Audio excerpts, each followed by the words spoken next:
Good afternoon, everybody. I hope you can hear me.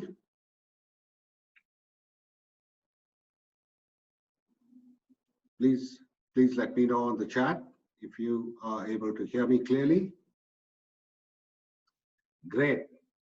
Thank you very much.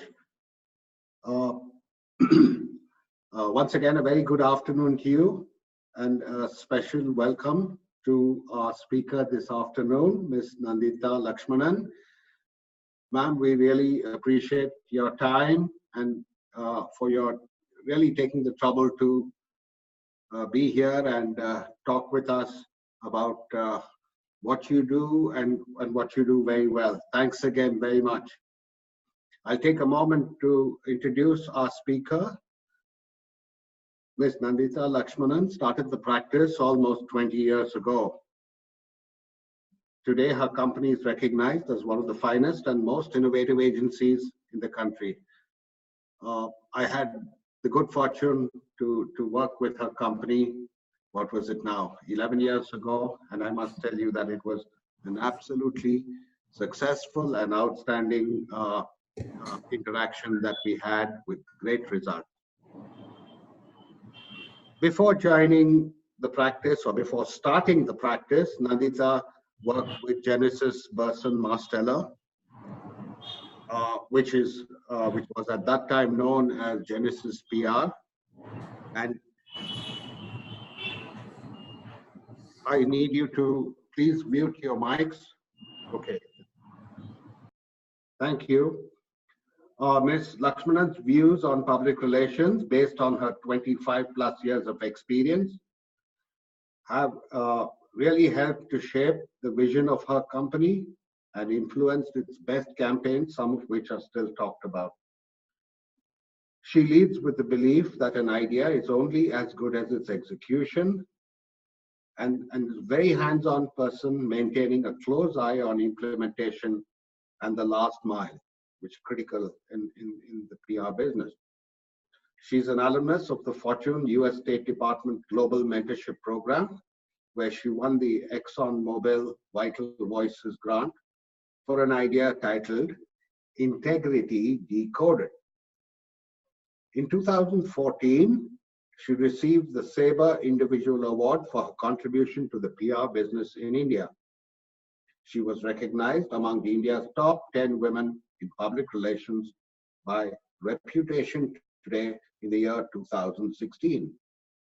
Nandita has served on various prestigious juries to determine excellence in public relations, including the 57th Cannes Lions International Award Advertising Festival for the PR category, the Sabre Awards India, and others. Once again, ma'am, we are very happy to have you, and thank you for your time. I now turn this over to you so that you might share with us deconstructing the public in public relations. Thank you very much. Thank you, Briggy. It's a great pleasure to be here. Thank you for inviting me for this session.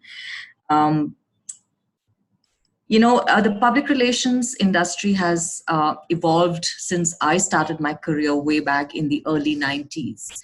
And I keep telling my young colleagues that there never was a better time than joining the profession today, because of the kind of changes that we are seeing in every sphere of life.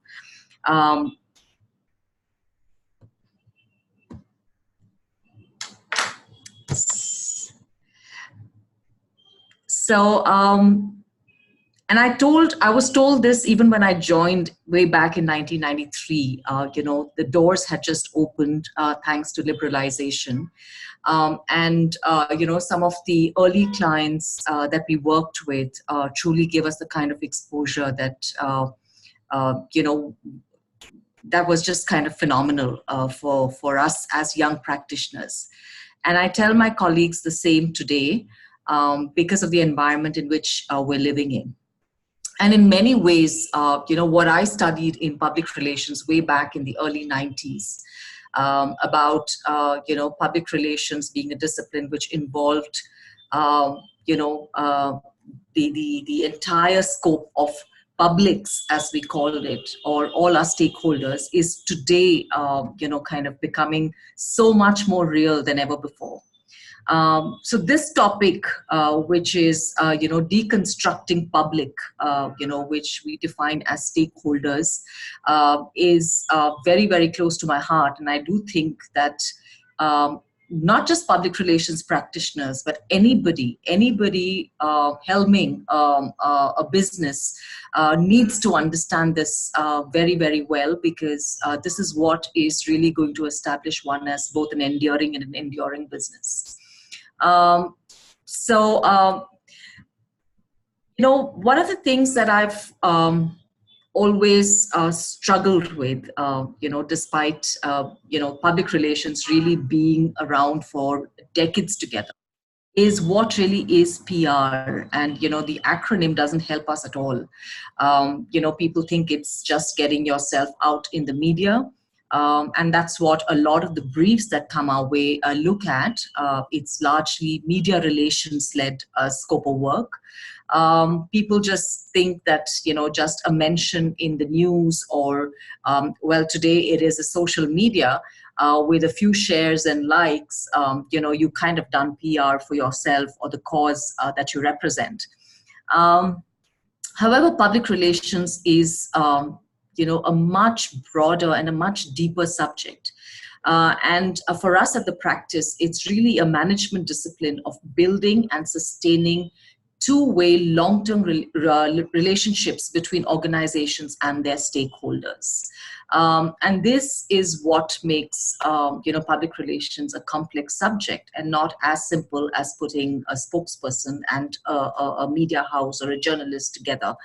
It goes way beyond that. And I hope that in the next 45 minutes that I speak to you, you understand what public relations broadly means. And I hope that you kind of take that forward in your own way.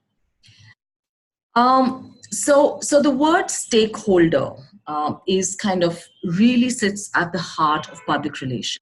It is, the word public is very broad. It could include anybody.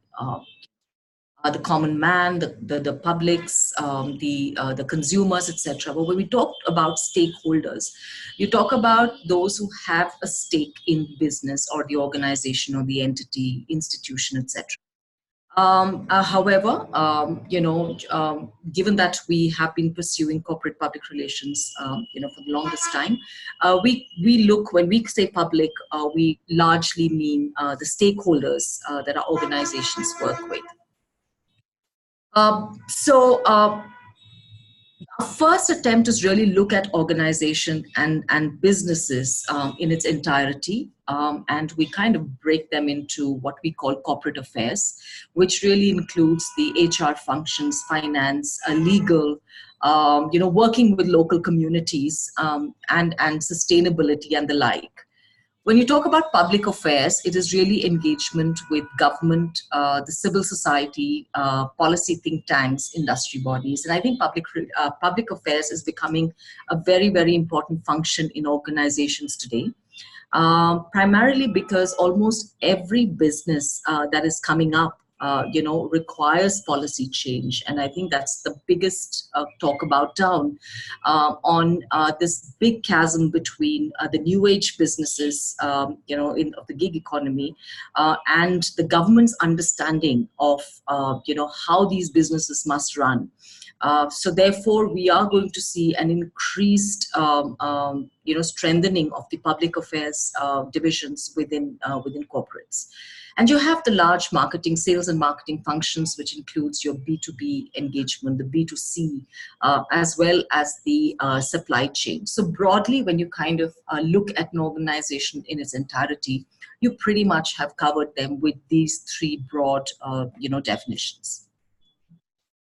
Like I said at the onset, that a lot of us think about public relations as being featured in some form or the other in media. Be today, earlier it used to be in print, broadcast, or today in digital. So if you have a digital presence in some way or the other, each one of us is a public relations practitioner. we are promoting either ourselves or certain causes or our own companies, on a day-to-day basis. I do feel that, there's the often ongoing debate, is media really a PR tool, a vehicle to broadcast a larger message, or is it really a stakeholder? And I always say that, today, the way, digital has kind of embraced all of us, media, as in publications and the larger platforms, are really vehicles to reach out to a much larger audience. But when you actually break them down and look at individuals or the journalists or the influencers, then they become our stakeholders. So the way we kind of work with them will change accordingly. So what I've done on this slide is when I've looked at corporate affairs, and you talk about the internal stakeholders that you have. These are your employees, the board, the management, even your former employees who may no longer be with you but carry a piece of your organization wherever they go. When you look at the financial communities, you look at analysts, you look at investors, you have your shareholders that you need to take into consideration. These are really the broad cohorts of stakeholders that you work with. When you speak about sustainability, you have your immediate community, you have your employees, etc., who kind of come under this ambit. From a marketing perspective, you have, when you look at consumers, it's not just those who buy your products, but also consumer affinity groups, especially in public relations, because these are big influencers. You have the consumer media, you have your opinion leaders. From a B2B perspective, it is your partners, your customers, your vendors. And from a supply chain, there's the contract farmers or your suppliers, your distributors, retailers. All of them have to actually be in your radar when you think public relations. And finally, when you look at public affairs, you have your central governments, you have your state governments, the quasi-government bodies that you work with, the panchayats in rural India. So they kind of, it's really broad-based, and I think there's a lot of scope of engaging with the government stakeholders today at multiple levels. And influencing them and advising them are your policy think tanks, your industry bodies, regulatory bodies, civil society, etc., who you need to engage with. So this is really the broad spectrum of stakeholders that a company, works with on a day-to-day basis. However, it becomes very difficult to actually keep track and, have an overview of the stakeholder ecosystem from a 360-degree perspective, but it is very, very important for companies to do that. And this is what public relations really offers. And this is why we say that it is a discipline and not just an afterthought, as it was some time back. And our attempt is always, by giving this overview of what really public relations is, to actually highlight its importance and import, in the day-to-day functioning of a corporate. So I've just kind of described to you the broad spectrum of stakeholders that we engage with, that a company engages with on a daily basis.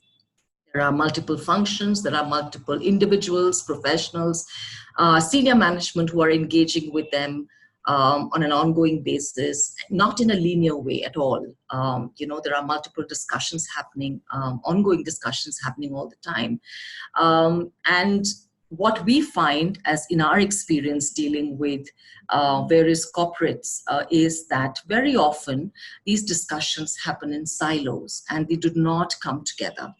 And I think one of the important, one of the very critical aspects of public relations is about bringing all these conversations together and trying to see how we can actually take all the stakeholders in one direction, which would largely be the company's business objectives.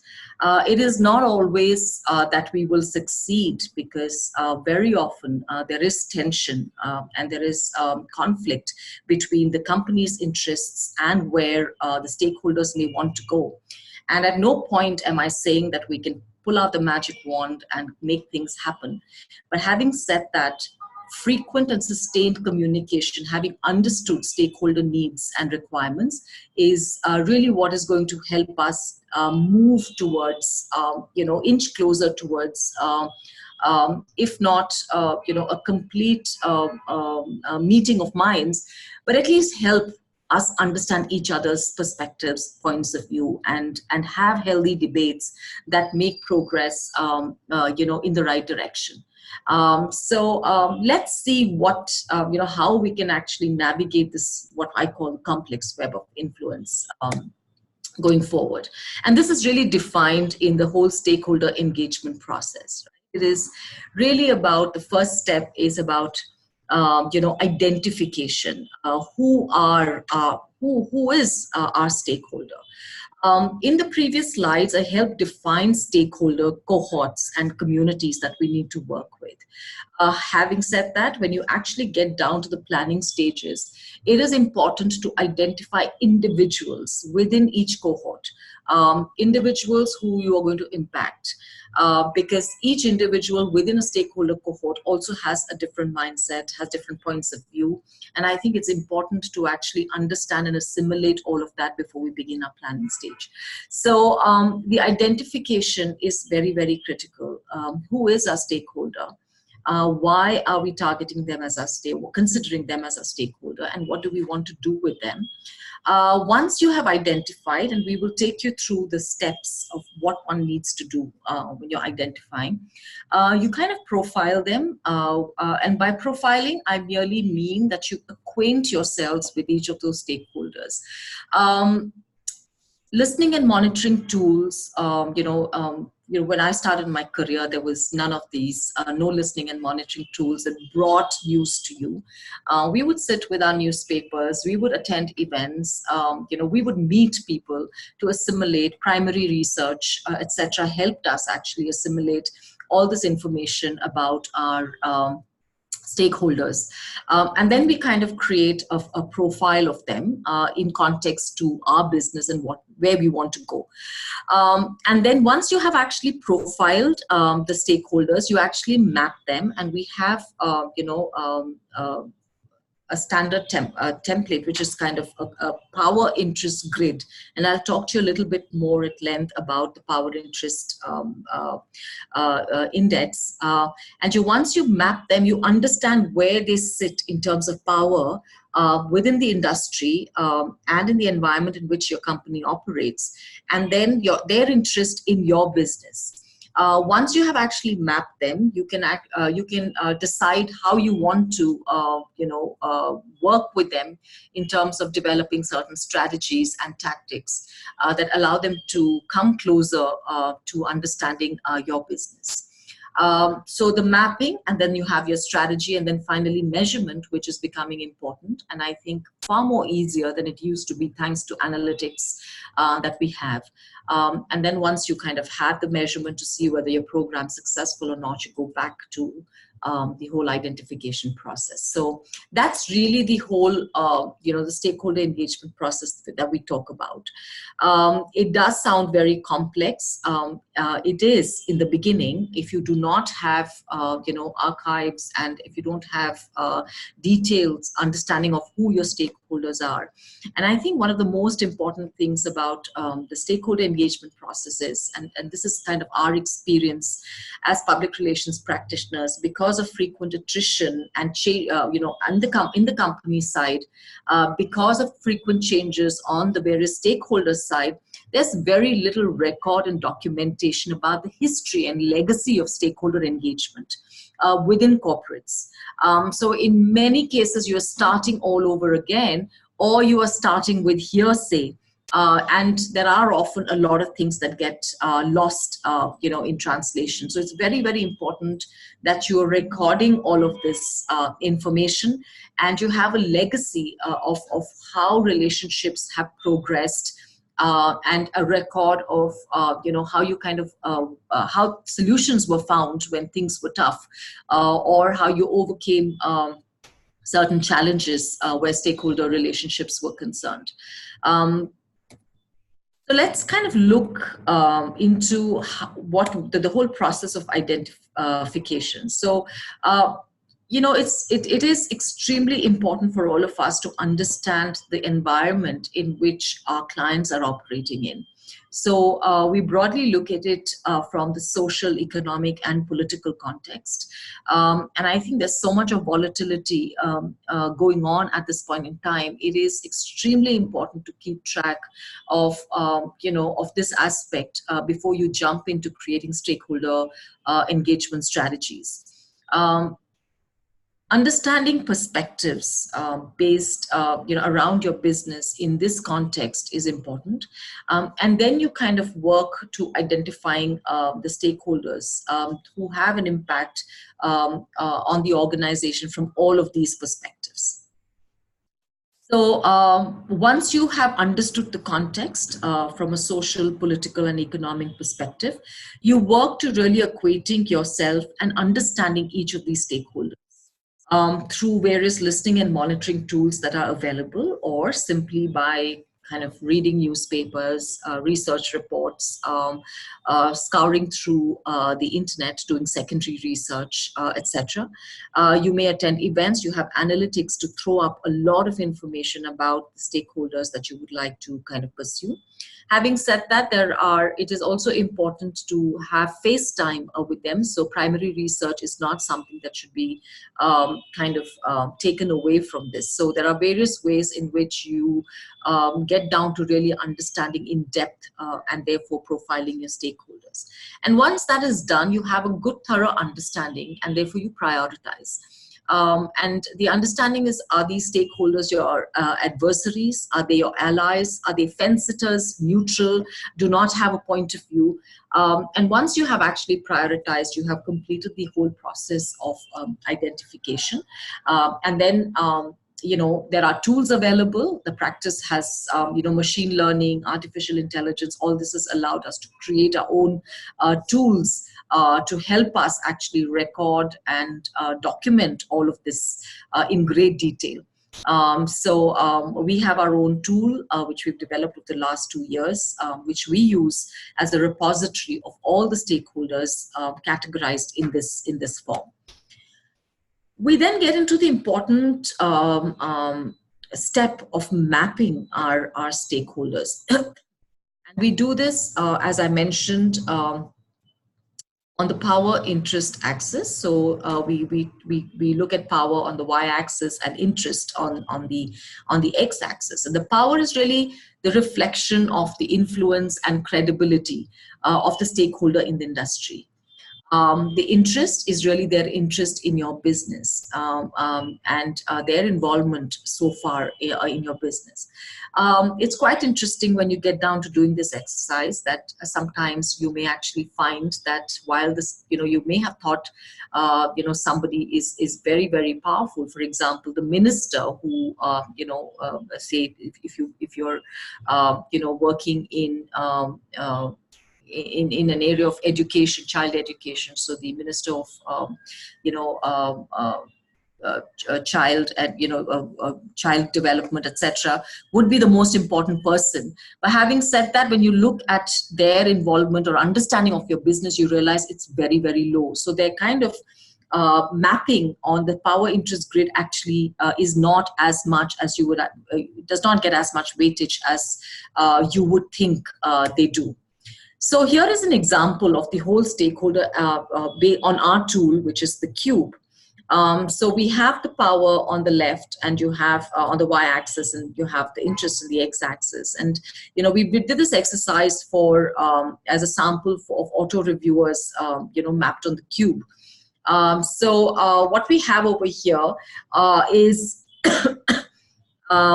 they're actually names of people, of reviewers, and we've actually done this whole exercise of mapping them based on their power and also based on their interest in this particular client. And we found that they're kind of all over this grid. So therefore, how we actually, and I will take to you about stakeholder engagement and the strategy. We will then say that Profile A, for example, is someone that kind of needs to be actively managed, as against Profile E, who just needs to be kept informed about your business at this stage, right? So, so this is how you actually do the entire mapping exercise. And just to kind of give you a little bit more detail on what we mean by power. Power really means, what is their reach, what is their credibility, what is their reach, what is their, relevance to your industry, and how much influence do they really wield in the sector that you're looking at. So we gauge the various parameters of power alongside these aspects. Whereas, interest is really their position within the sector, their relationship with you, your brand, your organization, and what is the result that you want post-engagement with them. So those are the kind of parameters that we use. We have a set of questions that we ask ourselves. We plot them. We have to in-depth research, both primary and secondary research, to arrive at this. And then at the back end, the tool throws up these plottings. It is not something that we use, we do manually. So this is really, but then you could do that, because I recall way back in 2013 when we actually put this whole exercise to use, we did not have tools. So I recall this was for a seed company where we identified and worked with the client and identified over 600 stakeholders across 5 critical states. And then we worked very closely with their marketing and public affairs teams to sit down and plot each of these, and we did it manually. It's just, but now with all of these tools available, you're able to do it through the machine, and it is quicker. And also, in some cases, it's also, there's kind of less of a bias when you arrive at that. And once you have actually mapped them, you have your engagement strategy, and this is important. You actually, the stakeholder takes on the 3x3 grid. We have identified that as, if you're high on power and high on interest, you have to actively manage your stakeholder. Your level of interaction and engagement with the stakeholder is much higher. I think this is really interesting because it tells us that, we can't have a one-size-fits-all kind of a strategy, which is pretty much what everybody does. And I think it's interesting that, from a messaging perspective, what is it that we tell them? Who do we share it with, and at what frequency? And all of that gets determined, post the mapping and understanding which of the stakeholders, the priority of the stakeholders in which we have to interact with. So you have, keep satisfied, you watch, and then you have different strategies. And those of us who've been in this profession long enough, there are these standard tactics that you could actually deploy to get your requisite results. And you curate and craft newer strategies and far more focused strategies and concepts and ideas that actually get us the requisite impact. We have also been using this tool to work purely at the C-suite levels to help engage CMOs and CEOs with their peers, in their customers, in their customer segments, within government, etc. So I think it allows us for a very, very nuanced program, as against a kind of a cookie cutter program, which is, which kind of is used for everybody. So for example, this is a kind of a customized strategy for an industrial water management client that we have. A typical public relations campaign based on an RFP or an SOW that a client provides us will call for typically large-scale media relations, and today digital or an influencer engagement program. But what we found with this client was at the very, very base level, that was fine.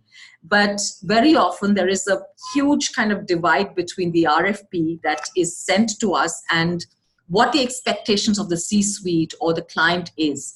And I think after a lot of discussions and the use of this product, of this tool, we realized that what we were doing is really the basic foundation and the fundamental. It's important, very, very important. You can't get away from that. But I think it did not really address what the business really required. So we identified a multi-tier approach where we said that at tier 0, it's really universal consumer-focused own communication, which is broad-based media relations, managing the social media handles, identifying, influencers and kind of working with them, but a very broad-based program. Level 1, at tier 1, was to really work within water-based forums. This is an industrial water management client, so water-based forums. Having said that, we've evaluated a few of the water-based forums over the few months, and we find that the kind of conversations that were happening in these forums is not really helping client objectives. So we kind of have to say that's just level 1. Move up yet another level is sector-based forums, which are the sectors that largely use water and which constitute a large part of the client's customer base. It could be paper, it could be food and beverage, it could be the construction business, etc. So we identify these pillars, sectoral pillars that constitute a large part of the client's revenue, and decided that based on our stakeholder mapping, that it was important, very, very important to actually do sector-based programs. And finally, at the CEO level, it was important to have very, very personalized communication with his peers across sectors and water-based forums, etc., with media. So this is something kind of we have developed using the tool and using stakeholder engagement down in its full form.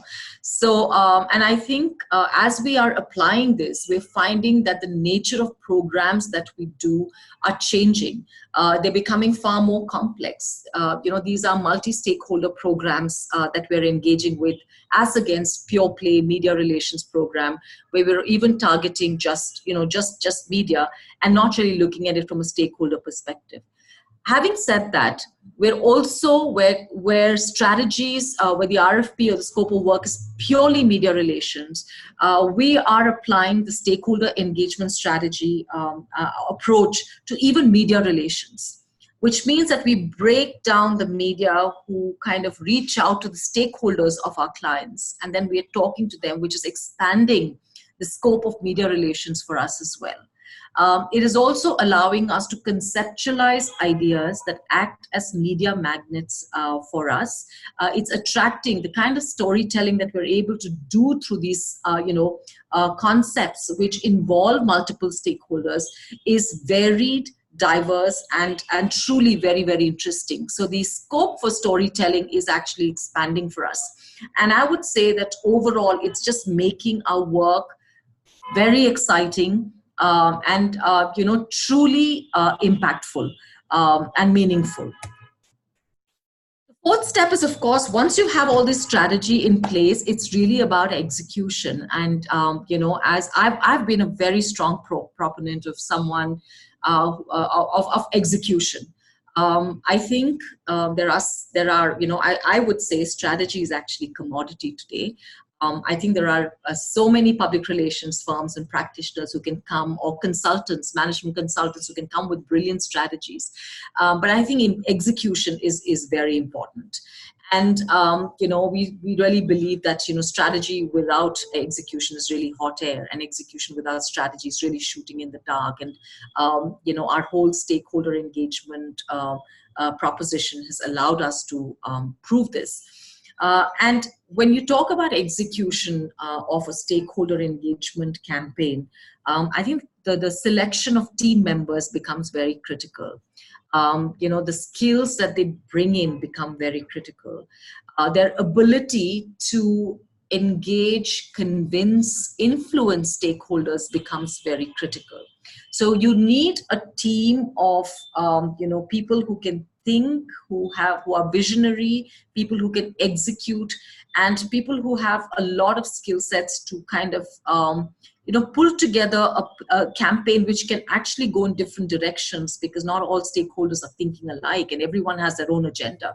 So the choice of people that work in your team become very, very critical.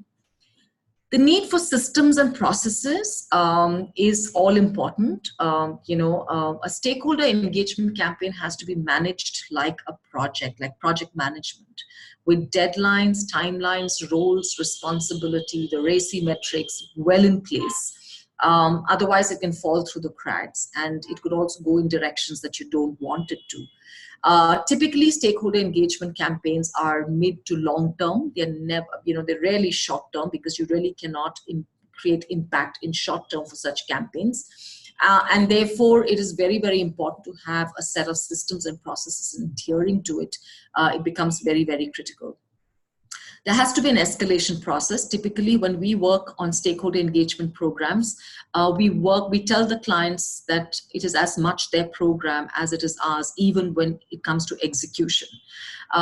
Frequent meetings, going back to the drawing board when things are not going right, all becomes important, and they have to be escalation touch points when we realize that things are not moving in the direction we want it to. And we must be prepared. It is not that, once you've created the plan, it is going to move in that direction. We've got to be prepared for surprises, sometimes unpleasant ones. And we need to have a mindset which does not mean that going back to the drawing board is actually a failure. It's merely a recalibration of, the direction that we are taking, which has come about through a better understanding of what stakeholders want and the divergent points of view of stakeholders. Clearly defining the scope of work is important, because again, though with the mindset that you're going to be flexible about it, and crisis management, you're dealing with different stakeholders. And some of them could be adversarial or could turn adversarial in the course of the campaign. So we need to have a strong crisis management, campaign in place as well, in the whole roadmap to execution. Finally, of course, is the measurement. It helps us evaluate the work and make course corrections if needed. And I think what is wonderful about the digital age is that analytics, real-time analytics and sentiment monitoring, these are all allowing us to evaluate in real time which way the campaign's headed, what people are thinking, and we're able to kind of apply that back into the work. The measurement really is through sentiment analysis, audits and surveys, sales performance, different performance metrics that you can put down, behavioral shifts, and you can actually define them at the onset of the program to say that as we go along, in these specific timelines, we are actually going to sit down, evaluate, and which way the stakeholder engagement campaign is moving. And there will be times when you may let go of a few stakeholders to say that maybe this is not the right time to actually work with them. So you park those stakeholders on the side and you move ahead with those who are actually pushing your campaign forward. And you kind of, as I said, recalibrate your strategies in order to address those stakeholders you have actually parked aside. So, and then once you have done that, you go back to see whether the stakeholders you've identified are still relevant, and how you're actually shifting the needle towards your business meeting your business objectives. So this is really what I have for you. This is really what I mean by deconstructing publics. And I think it is, I can't stress more on the importance of understanding really understanding and spending time on knowing who your stakeholders are, and whether you have a strategy in place that is talking to all the stakeholders and addressing their needs and requirements instead of just imposing and pushing our mandate towards them. Because truly, when you engage with stakeholders, that's when you have a business that is here for the long term. So thank you. And questions.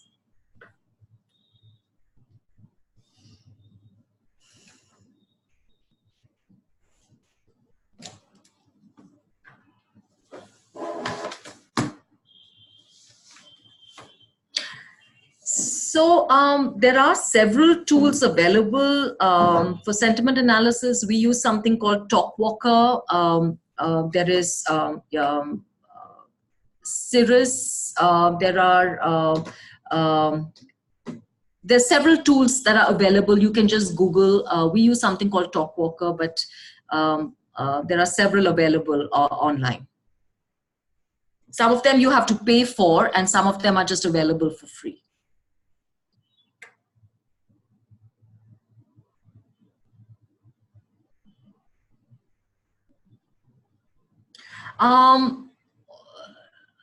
Ramakant, your question is, when we do escalation, how does it affect relations? Could you just kind of clarify that for me, please?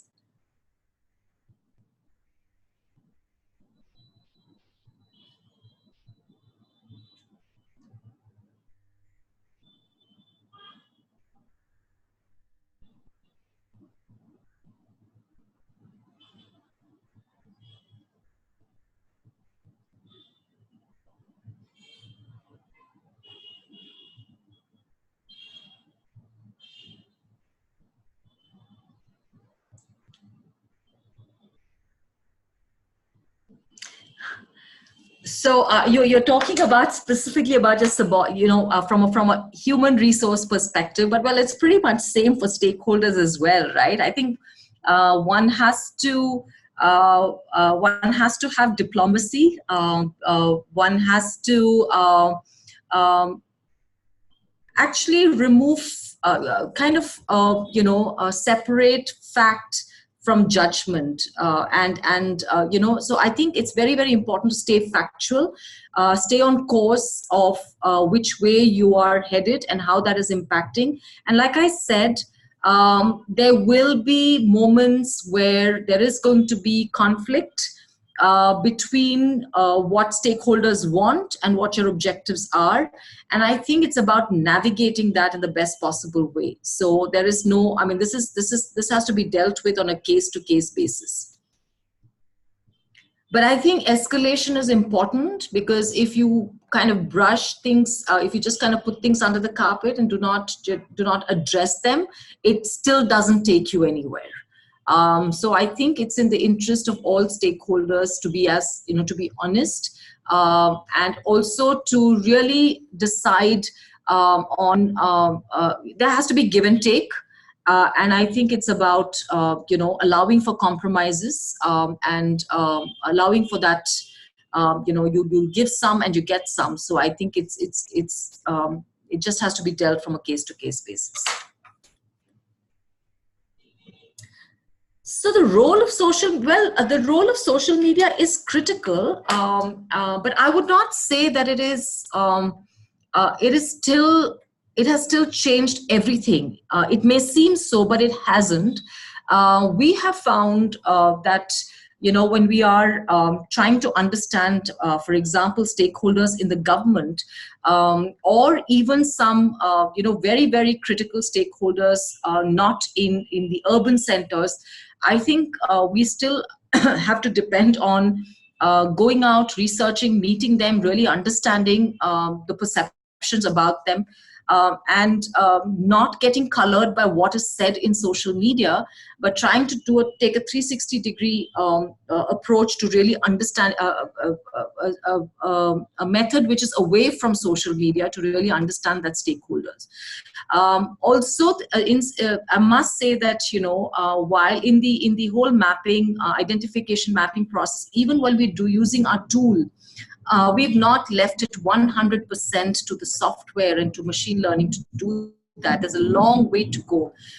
Any software is only as good as the input we make to it.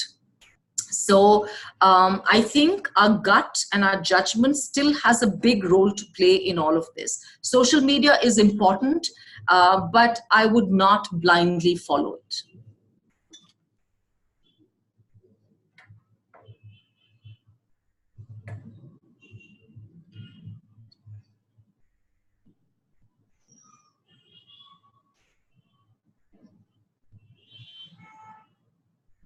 The next, Dave, your question is any specific process for structural and operational flexibility of an organization affecting risk identification? I'm not quite sure I understand what you mean by risk identification. But I would say that it's more the mindset of the people involved in driving stakeholder engagement that becomes critical. I've often found that different functions of different organizations do not want to speak to each other, and I think this is the first big detriment, to enabling a stakeholder engagement program. We cannot move away from the fact that today, with social media or with the way, visual communication and the way communication is fast spreading through various means, right? Technology and the digital medium, I think is allowing us to be far more visible and be far more vocal and, in today's age, to say that, we can work in silos. So somewhere the psyche and the mentality of management today has to become far more broad-based than just focus on sales and revenue. That is very important, but equally important is the knowledge that, your sales and revenue can actually be brought down through, reputation damage. And therefore the need for stakeholder engagement. So I'm not quite sure what you mean by risk mapping, actively manage.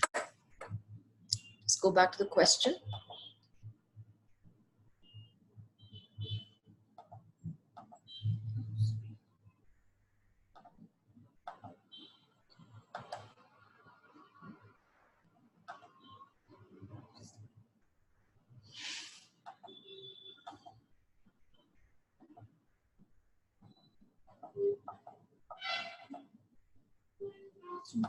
Just could you please clarify recording stakeholder relations? As you said, there is no recording or documenting.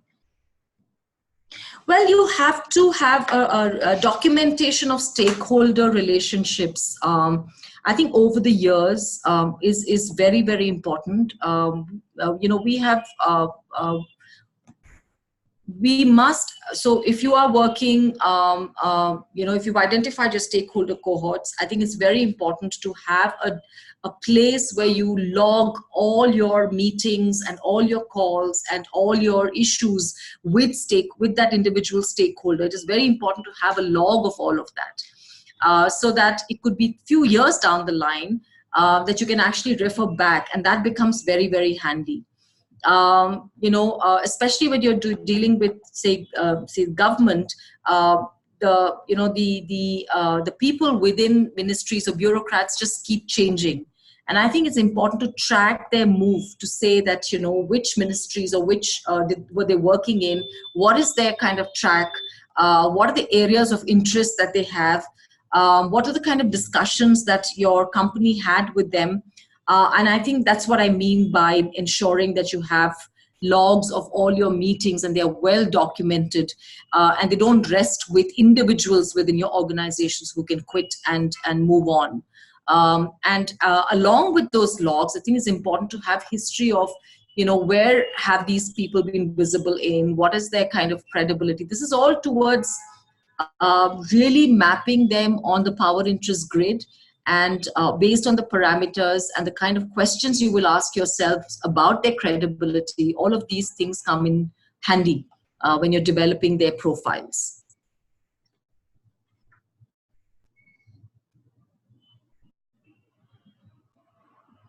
Current affairs and public relations absolutely goes hand in hand, and that is what I really meant by environment. And I do think, Sanjana, that both of us are saying the same thing. I'm talking about the environment.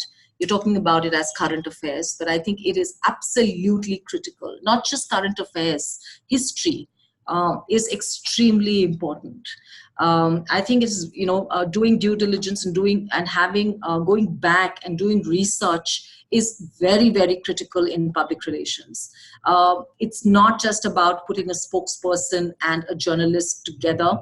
It's, you can, for certain products and services and certain brands, you can do that. But I think every brand today is facing some challenge or the other because of, of the way things are changing around us. Today brands have to spend a lot more time, probably, food and beverage brands, not in terms of new recipes, but in terms of their whole, packaging and what are they going to do with the waste. So I think these are some of the shifts, that are, tectonic shifts that are happening within businesses that we must recognize. Someone brought to my notice that the longevity of Fortune 500 companies is now down to 15 years as against 65 years. This means that companies are just not surviving today because consumer preferences, tastes, the way one does business, I think it is all changing so rapidly. So yes, understanding your environment is really joined at the hip for any public relations practitioner.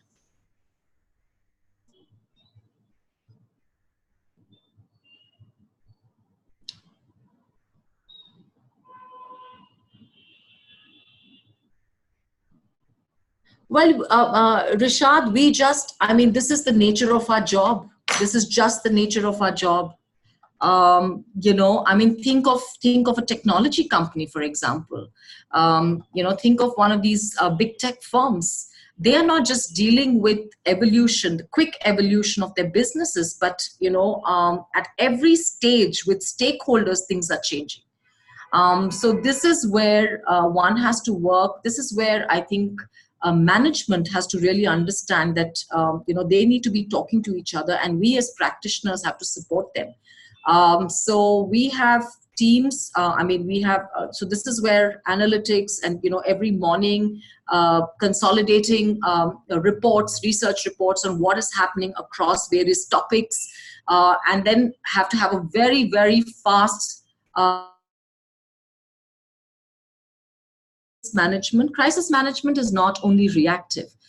Good crisis management involves preempting every single situation that could go wrong in the context of your business.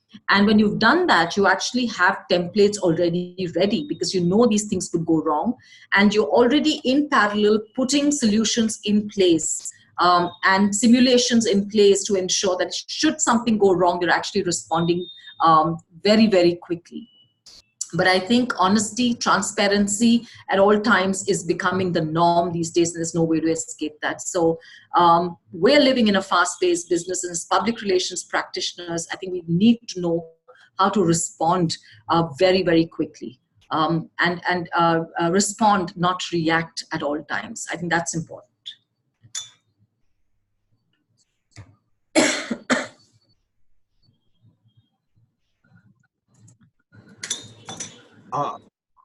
This is Brinky here. Thank you, Nandita. It's been really good. I'm just going to ask if there's any last question from the audience. Okay, I think, okay. Can you take one more for us, please? Yep, sure.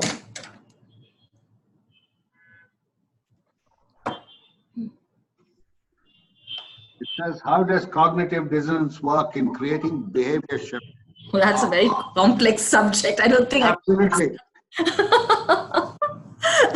But I'd love to. It is Lalit. You sent me that question, so I would love to make an attempt at answering that, and possibly I'll send you a response separately. So.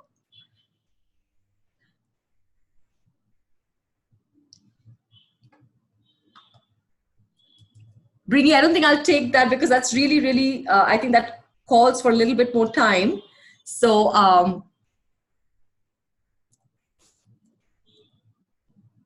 one moment.